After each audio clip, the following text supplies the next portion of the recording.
So environment consists of many ecosystems. We have studied some ecosystem in earlier classes. देखो हम लोगों ने ecosystem के बारे में पढ़ के रखा हुआ है 9th में. A small pond is an ecosystem, whereas the earth is the largest ecosystem. In a brief, biotic and abiotic factors occupying a definite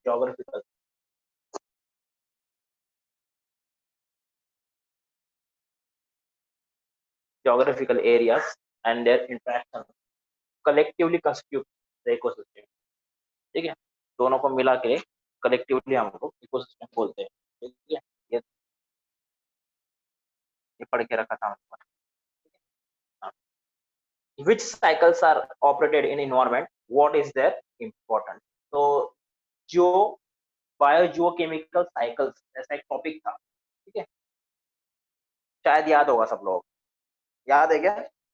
कौन बताएगा बायोजियोकेमिकल साइकिल की डेफिनेशन? थोड़ा सा हमें रिवाइज करना ही पड़ेगा उसको यार, तो इसलिए फिर से कर ही लेते हैं उसे. ठीक है, तो कौन बताएगा बायो? हाँ sir, the cyclic flow of nutrients within an ecosystem is called as biogeochemical cycle. Very good. कितने टाइप के बायोजियोकेमिकल साइकिल पढ़े थे बेटा? Sir, oxygen cycle, carbon cycle, gaseous cycle, sedimentary cycle.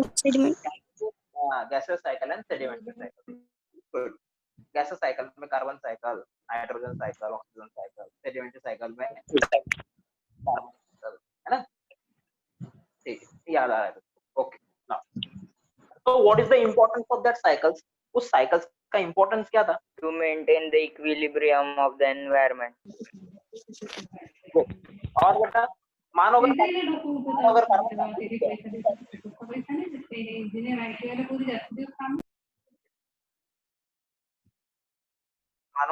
अगर कार्बन साइकिल स्टॉप हो गया, रुक गया, तो क्या होगा?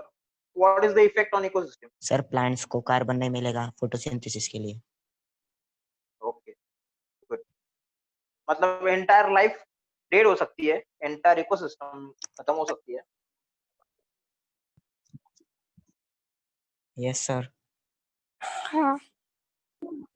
That is the importance of that cycle. तो साइकिल्स का इंपॉर्टेंस ये है कि सिर्फ बैलेंस बनाना नहीं है, तो इकोसिस्टम को एज इट इज बना के रखना है to survive the animals and the plant. Okay, उनका सर्वाइवल के लिए भी वो बहुत जरूरी है. ठीक है. Now the environmental balance is maintained through a continuous operation of various natural cycles like a water cycle. पढ़ा है हम लोगों ने water cycle, carbon cycle, gaseous cycles like nitrogen cycle, oxygen cycle etcetera, बहुत सारे पढ़े. ठीक है. Now the environmental balance is also maintained due to the various food chains of ecosystem. अब environmental balance food chain के through कैसे maintain होता है वो भी हम लोगों ने पढ़ा. ठीक है. What is the importance of food chain and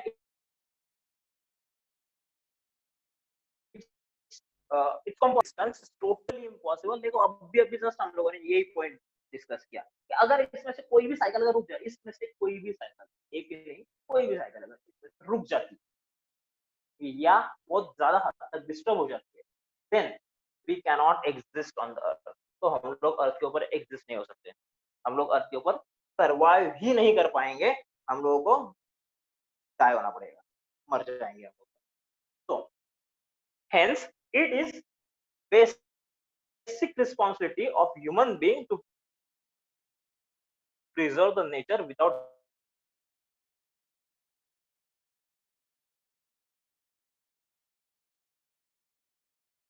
disturbing its balance. हाँ, तो हम लोग को नेचर को सेव करना है. उसके फायदे के लिए अगर हम लोग नेचर को सेव करेंगे तो हम लोग इस अर्थ के ऊपर जिंदा रह पाएंगे, और अगर हम लोगों ने नेचर को सेव नहीं किया तो हम लोग यहाँ जिंदा नहीं रहेंगे. ठीक है, हम लोग मर जाएंगे. It is said that we have got this earth planet on a lease from our future generations and not as an ancestral property from our ancestors. ये आता है, क्वेश्चन पूछा जाता है बोर्ड में. okay? ऐसा क्यों बोला जाता है? Why the planet Earth give us on a lease? ये जो planet है हम लोग को लीज पे क्यों मिला हुआ है? ऐसा क्यों बोला जाता है? ये हमारे ancestral property नहीं है, ऐसा क्यों? इसलिए क्योंकि ह्यूमन, हम लोगों ने पहला लेसन पढ़ा है पार्ट 2 का, ह्यूमन कितने करोड़ ईयर्स पहले आया है? Nearly 7 crore years. उससे पहले अर्थ के ऊपर ह्यूमन हो गया? नहीं, उससे पहले अर्थ के ऊपर ह्यूमन नहीं। फिर अर्थ के ऊपर कौन था? कोई लिविंग थिंग नहीं था क्या? हाँ, लिविंग थिंग थे। मानो अगर ह्यूमन अगर एक्सटिंक्ट हो जाते हैं, पूरा डेड हो जाता है, अगर मास एक्सटिंक्शन हो गया, जैसे देखो अभी कोरोना चल रहा है, ठीक है, कोरोना तो बहुत सारे लोगों को लेके जाएगा।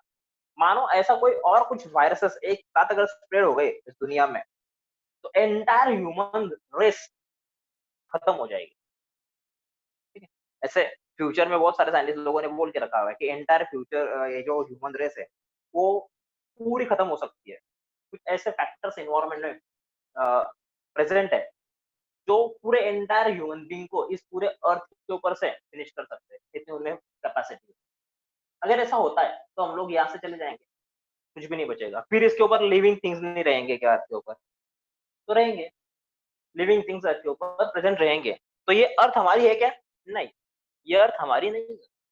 ये अर्थ हम लोग को लीज पे मिली हुई है। ठीक है, तो हम लोगों ने क्या करना चाहिए? जो लीज पे जिस चीज में जो मिली हुई रहती है उसे खराब करना चाहिए क्या? नहीं, वो हमारी प्रॉपर्टी नहीं है, हम लोग उसे खराब नहीं कर सकते। ठीक है, सर लीज मतलब? भाड़े से बेटा, भाड़े से मिली हुई है हम लोग को।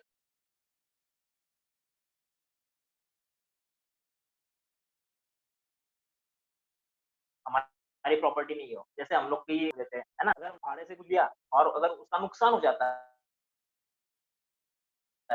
तो जिससे वो लिया हुआ रहता है, वो जो लैंडलॉर्ड रहता है, वो हम लोगों से उसके पैसे ले लेता है ना? तो वैसे ही ये जो नेचर है, ये नेचर अर्थ का मालिक है। ठीक है, और नेचर में हम लोगों को ये जो अर्थ है लीज पे दी हुई, भाड़े से दी हुई है कुछ सालों तक रहने के लिए। अगर हम लोग इसका नुकसान करते हैं तो उसका जो पेएबल अमाउंट होगा वो नेचर हम लोगों से वसूल कर लेगा। अब किस फॉर्म में करेगा? तो हम लोग को यहाँ से धक्के मार के निकाल देगा, मतलब हम लोग एक्सटिंक्ट हो जाएंगे यहाँ। ठीक है, तो हम लोग को अगर ये नहीं चाहिए, अगर हम लोग को यहाँ लाइफ लॉन्ग रहना है, अगर ज्यादा टाइम तक हम लोग को अर्थ पे रहना है, तो हम लोग को नेचर का रिस्पेक्ट करना चाहिए, नेचर को हार्म नहीं करना चाहिए, उसे नरिश करना चाहिए। और नेचर के कंपोनेंट्स क्या है? इकोसिस्टम। और इकोसिस्टम क्या है? Biotic and abiotic component. तो हम लोग को उसका रिस्पेक्ट करना चाहिए, उसे नरिश करना चाहिए और कंजर्व करना चाहिए। So hence we should not forget to conserve it for ourself and for our future generations. ये हम लोग क्यों कर रहे हैं? फॉर अवरसेल्फ, ये हम लोग खुद के लिए कर रहे हैं, and for our future generation. ठीक है, नाउ द एनवायरमेंटल कंजर्वेशन। फिर ये कंजर्वेशन क्या है, कैसे करना चाहिए हम लोगों को, वो अभी हमें पढ़ना है। इन्वायरमेंटल कंजर्वेशन क्या है और कैसे करना है। ठीक है, now which factors affect the environment and how? ये सबसे बड़ा क्वेश्चन। कौन से फैक्टर एनवायरमेंट को अफेक्ट करते हैं? Pollution created by vehicles, industries, overpopulation, Good. deforestation, Good. deforestation, flood, Blood. Good. कुछ ऐसे फैक्टर्स है Natural and man-made factors. Natural and man-made, दो टाइप के। Sir, rise of temperature. Yes, rise of temperature, global warming, that is also. तो ये सारी चीजें जो ये दीज आर द फैक्टर्स, ये फैक्टर्स है जो हमारे एनवायरनमेंट को चेंज कर सकते हैं या फिर उसे इफेक्ट करते हैं। और कैसे करते हैं हम लोग तो पढ़ चुके हैं पहले कि पोल्यूशन किस तरीके से खराब कर रहा है, ठीक है, ह्यूमंस किस तरीके से खराब कर रहे हैं, हम लोग सब पढ़ चुके हैं। ठीक है, now what will happen if number of consumers in the environment goes on increasing gradually? क्या होगा अगर कंज्यूमर्स एनवायरनमेंट में बढ़ते गए? तो it will be stress on the natural thing. जो नेचुरल थिंग्स है इसके ऊपर स्ट्रेस क्रिएट होगा, और वो स्ट्रेस क्या होगा? उस स्ट्रेस की वजह से हमारा पूरा इकोसिस्टम और एनवायरनमेंट जो है वो डिक्लाइन की तरफ चला जाएगा। ठीक, तो what will be the effect of industry established on river bank on the river? अब देखो ये तीसरा क्वेश्चन है, what will be the effect of industries established on a river bank. तो 9th में हम लोग एक टॉपिक था रिवर्स की जो इकोसिस्टम है वो किस तरीके से खराब हो रही है। ठीक है, वो कर्नाटक का केरला का एक एग्जांपल था, ठीक है, गटर रिवर करके। तो उस रिवर के अंदर सारे इंडस्ट्रीज का जो पोल्यूटेड वाटर है उसको छोड़ दिया गया है, की वजह से वो रिवर एक गटर बन चुकी है, very dirty water is present है। तो this is the effect of industry established on river bank. और तुम लोग गंगा का एग्जांपल ले सकते हो, इंडिया में बहुत सारे एग्जांपल, ठीक है, तुम लोग को बता रहे when some natural factors of the environment and some artificial polluted factors harm the environment, when some natural factors of the environment, कुछ ऐसे factors है environment के खुद के जो environment को खराब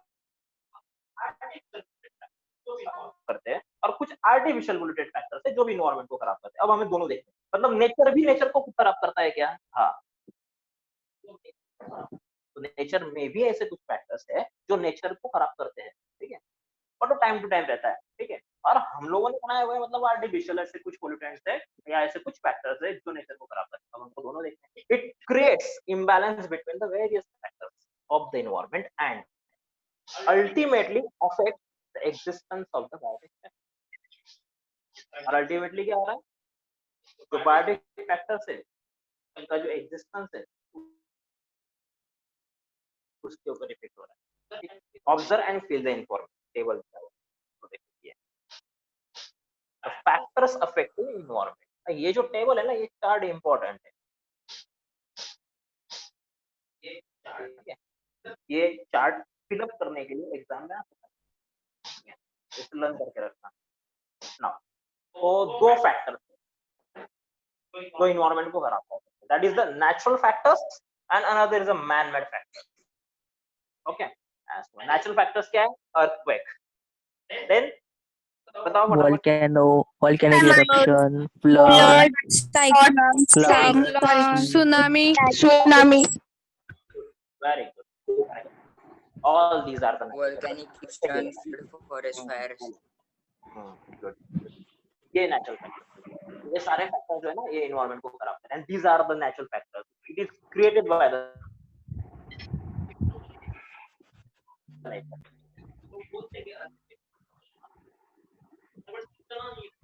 नहीं होता है, ठीक है, every day hundreds of places पे अर्थक्वेक होता रहता है। और वो 100 ऑफ प्लेसेस में से जो अर्थक्वेक होते हैं, जो अगर 100 अर्थक्वेक अगर आज के दिन में हो रहे हैं, तो उस 100 में से 10 या 15 अर्थक्वेक के अंदर ह्यूमन का कुछ इंटरवेंस हो सकता है, बाकी बचे हुए जो है वो नेचर क्रिएट करता है, ठीक है। वोल्केनिक इरप्शन में तो हमारा कोई रोल नहीं रहता है ज्यादा, ठीक है। तो ऐसे बहुत सारे फैक्टर्स, बट अभी हम लोग चलते हैं मैन मेड की तरफ, जो टोटली ह्यूमंस की वजह से होते हैं। तो उसमें हम लोग क्या क्या मानेंगे? डिफॉरेस्टेशन एक, दूसरा पोल्यूशन, industrialization, urbanization, वॉर आ सकता है, war, industry, nuclear test, nuclear weapons की जो टेस्ट है वो इसमें आ सकती है। yes sir, ऑब्वियसली इसमें आएगी, तो एनवायरनमेंट को खराब करता है। तो ऐसे कुछ चीजें, कुछ फैक्टर्स है मैन मेड जो एनवायरनमेंट को खराब कर रहे हैं। नाउ यहाँ क्या देखो, ये महात्मा गांधी क्या, ठीक है, the earth is the sufficient to satisfy everyone's need, not but not the greed. देखो ये सेंटेंस क्या हमें क्या मैसेज देता है? तो ये सेंटेंस हमें ऐसा मैसेज देता है कि अर्थ जो है हमारे नीड्स के लिए बनी है, हमारे ग्रीड्स के लिए नहीं बनी, और हम लोग जो अभी सबसे ज्यादा ग्रीड्स के लिए उसे यूज कर रहे हैं। वी आर स्नैचिंग, हम लोग क्या कर रहे हैं? स्नैचिंग कर रहे हैं, किससे? इन्वायरमेंटल थिंग्स जो है, जो भी नेचुरल रिसोर्सेज है, ठीक है, उनकी स्नैचिंग कर रहे हैं, और उसकी वजह से हम लोग इन्वायरमेंट को खराब करते जा रहे हैं, इन्वायरमेंट को डिस्ट्रॉय करते हैं, और अल्टीमेटली इसका रिवर्स इफेक्ट हमारे ऊपर होने वाला है, ह्यूमंस के ऊपर, ठीक है। और ह्यूमंस जो है वो डिक्लाइन की तरफ जाने वाले, ठीक है। आगे देखते हैं। Now, at present, main environmental problems have been arisen due to effect of various, अब जो प्रॉब्लम्स अराइज हो रहे इन्वायरमेंट से रिलेटेड है, most of the चीज that is the artificial factor and some are the natural factors also, forest fire, volcanic eruption, tsunami. Now the environmental pollution is one of those main factors. Environmental pollution is one of those environmental pollution, ये सबसे बड़ा factor है. अब environmental pollution में क्या आता है? Deforestation, burning of fossil fuels, wars, nuclear test, ये सारी चीजें इन्वायरमेंट को बहुत ज्यादा खराब करती है. Generally contamination of any material is it's pollution. देखो पोल्यूशन की डेफिनेशन लोगों ने 8th स्टैंडर्ड में पढ़ी हुई है. What is mean by pollution? Pollution means decline the quality of natural resources. Pollution का एकदम सीधा सीधा मीनिंग हम लोग क्या लेते हैं? पोल्यूशन मतलब क्या है? तो अगर क्वालिटी खराब हो जाए, किसी भी नेचुरल रिसोर्सेज की अगर क्वालिटी खराब हो जाए, कुछ ऐसी एक्टिविटीज या कुछ ऐसा मटेरियल या कुछ ऐसा सब्सटेंस क्वालिटी खराब हो जाए,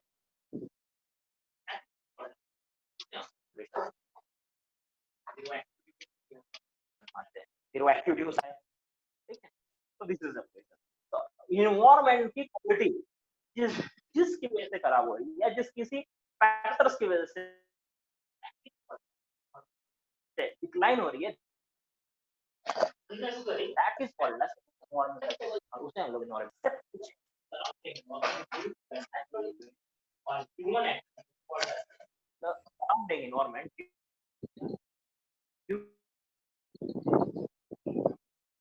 due to the natural event or human activity. ये तो पूछता है what is meant by environment. तो लोग क्या लिखते हैं?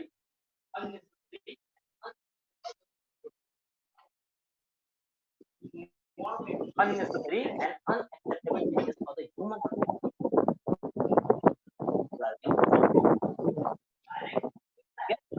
There is the direct or indirect changes in the physical and okay.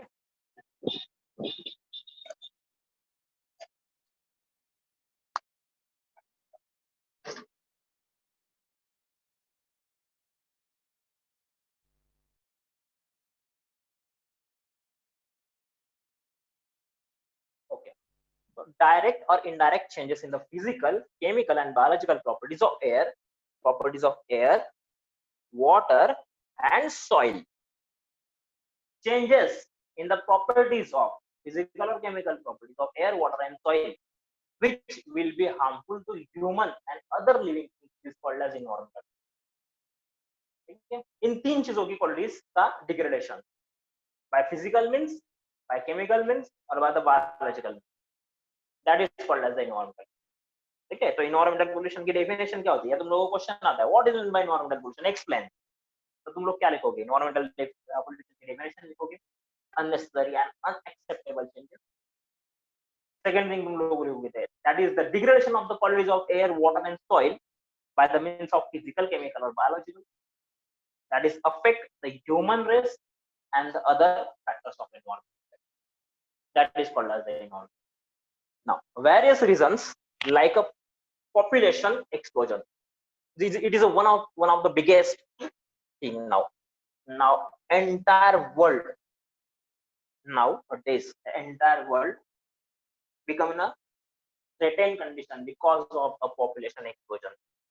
ठीक है, अब आज पूरे दुनिया को पॉपुलेशन एक्सप्लोजन का जो बैड इफेक्ट है, जो साइड इफेक्ट है, वो आज दिखाई दे रहा है. ठीक है, now entire world realise the population explosion is a very dangerous for human race. ठीक है, now the fast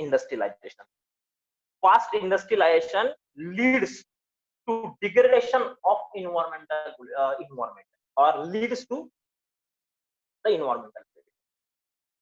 Industrialization is one of the biggest factors to decline the environment. Before 200 years ago, आज के 200 साल पहले, the environment was very clear and very fresh. All the components and all the biological things in the nature is at a very good state, a very good condition. But after the industrialization, in these 200 years, we are going to 40% of environment, decline the 40% of environment on the total earth surface. हम लोगों ने इन 200 सालों में 40% environment को decline कर दिया earth surface के ऊपर. जितने भी फॉरेस्ट थे, जितनी भी बायोलॉजिकल डाइवर्सिटी थी 200 साल पहले, आज हम लोग से 40% तक हम लोगों ने environment present on the earth surface. Only 60% it declines with a very great speed. It will be decreases by 25 to 30% in the next 50 years only. Now the rate is very high. If we are not stopped, then it declines 25 to 30% of remaining diversity or remaining environment on the earth in the next 50 years. And definitely human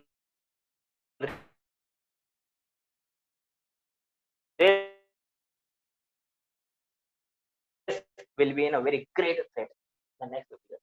Snatching, indiscriminate use, unstoppable, uncontrolled use of natural resources. Natural resources, which are natural resources? Soil, air, animals, plants, minerals, all these. Seafood, sea minerals, all these are natural resources. And the indiscriminate use of all these natural resources leads to the decline of a environment, or leads to the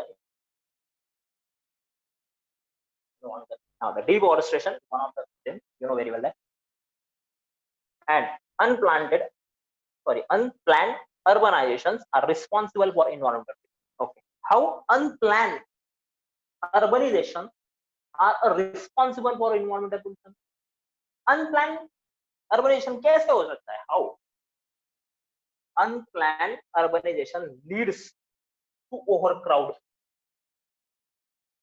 अगर planning करके urbanisation नहीं किया गया होगा, then it leads to overcrowding of human population. Human population का overcrowding उसकी वजह से होता है. And then overcrowding of human population leads to vehicle pollution, smoke, and snatching of natural resources in that particular area. Okay? And it leads to slums and many problems regarding the environment also and the human settlement. Now, the responsible for the environment. Now, so this is what the topic is about. Now, the recall, which are the types of pollution? You know very well that बचपन से पढ़ते आओ 50 channel ठीक है आता है. Next देखते हैं. What do we mean by a natural and artificial pollution? Natural pollution and artificial pollution. कोई बताएगा natural pollution किसे बोल सकते हैं हम लोग?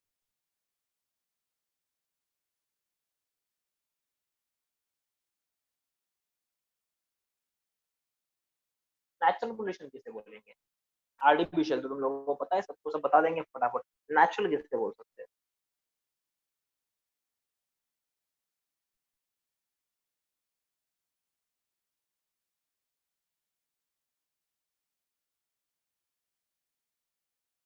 हो गए कह रहे Pollution caused by storms और pollution by natural processes like earthquake, volcanic eruption. okay, Forest fire. forest fire, good. Pollution created by substances of natural origin. For example बेटा, Volcanic dust. good.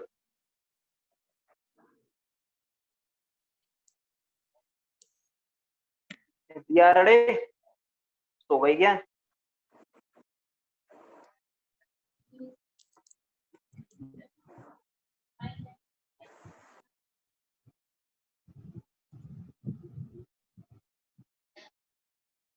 बहुत सारे लोग सिर्फ नाम के लिए प्रेजेंट होते हैं, कुछ बोलते ही नहीं है। प्रांजल, प्रांजल कुछ समझता है क्या बेटा? हाँ सर। तो बोलो फिर बताओ। सर नेचुरल सी सॉल्ट पार्टिकल्स। सॉल्ट पार्टिकल कैसे बेटा?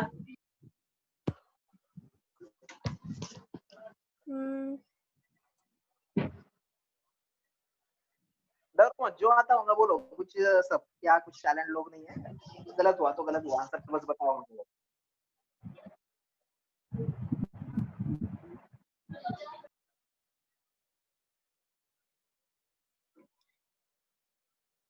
Hello sir.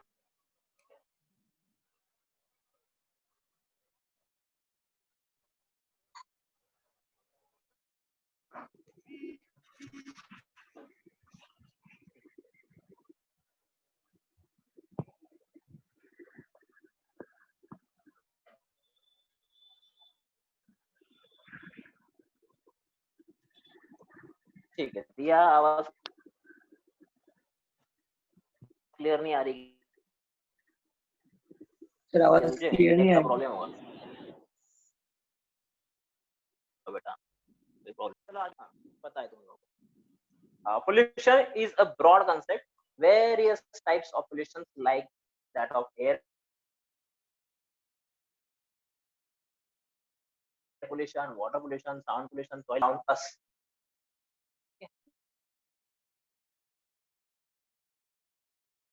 Pollution around us. Now, ये आवाज आ रही है तुम लोगों को?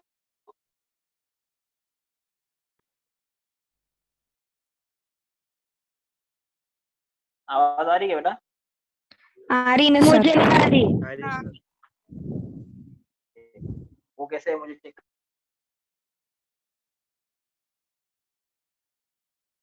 करना पड़ता है बार बार, तो थोड़ा इंटरनेट का प्रॉब्लम हो रहा है। ठीक है, देखो ये एयर पोल्यूशन तुम लोगों को पता है, वाटर पोल्यूशन भी तुम लोगों ने पढ़ के रखा है, sound pollution you also very well known that, soil pollution भी पता है तुम लोग को। थर्मल पोल्यूशन क्या होता है?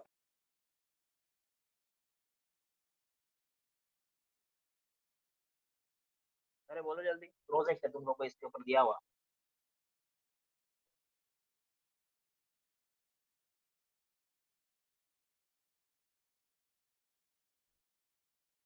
थर्मल पोल्यूशन,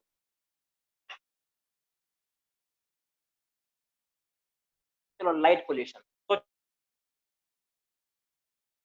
जो तुम लोग, मैं आगे कर देता हूँ। लाइट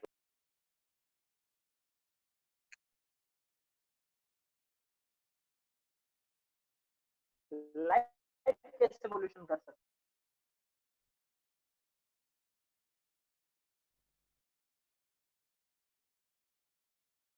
नहीं, सर एक्सरे गामा रेस वो पोल्यूशन करते।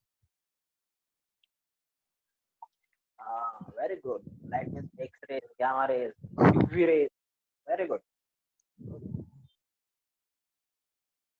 और थर्मल बताओ बेटा। देखो तुम लोग ये इसलिए पूछ रहा हूँ क्योंकि एग्जाम में ना एक एक मार्क्स के क्वेश्चन ऐसे ही पूछे जाते हैं।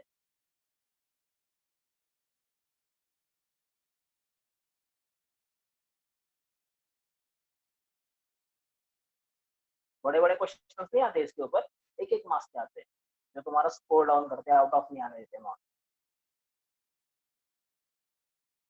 ठीक है, पोल्यूशन अकर्स अराउंड अस, ठीक है, इतना टाइप का पोल्यूशन होता है हमारे around.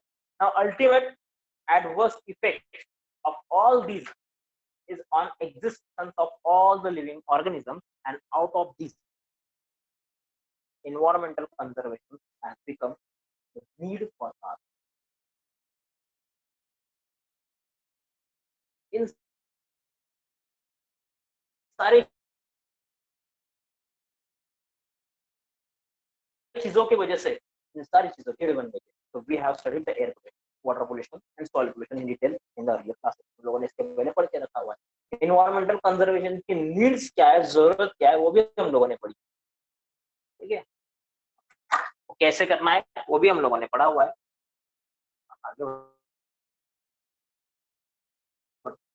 Based on that, the complete the following chart. तो देखो ये जो चार्ट है, ये चार्ट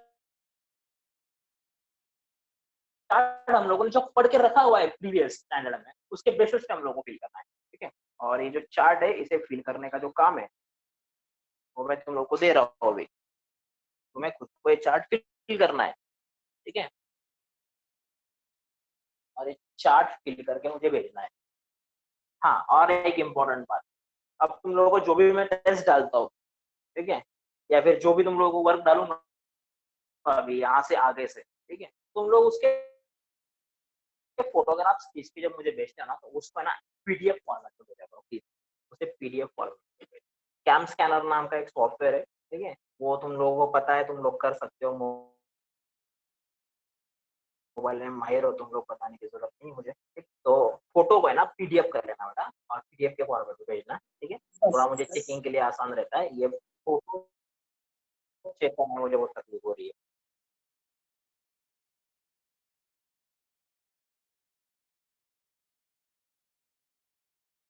ओके,